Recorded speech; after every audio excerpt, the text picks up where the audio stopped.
Kung naghahanap ka ng magagandang vibes at aesthetic na resort, nandito na ang Casas Con Vistas sa Barangay Pangubatan sa Mal Islands. Sikat ito sa mga magagandang beach at tanawin. Ang pangalan nito, Con Vistas, ay nagpapahiwatig na nakatuon ang resort sa mga kamangha-manghang tanawin ng dagat at kalikasan. Ang Casas Con Vistas ay isang paboritong destinasyon na matatagpuan mga 35 kilometro mula sa Babac Port sa Pangubatan, Kaputian District. Dati itong isang pribadong bahay bakasyonan ng pamilya, pero ngayon ay naging isang kaakit-akit na resort.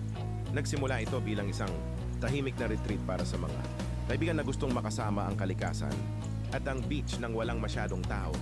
Ngayon, ito ay isang marangyang resort na pinapanatili ang orihinal nitong kagandahan at eksklusibong atmosfera.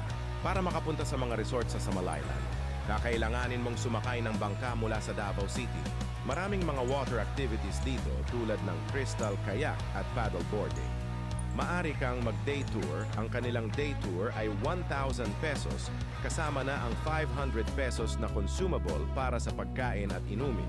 Ang oras ng day tour ay mula 10 siyaw ng umaga hanggang 6 mavat ng gabi.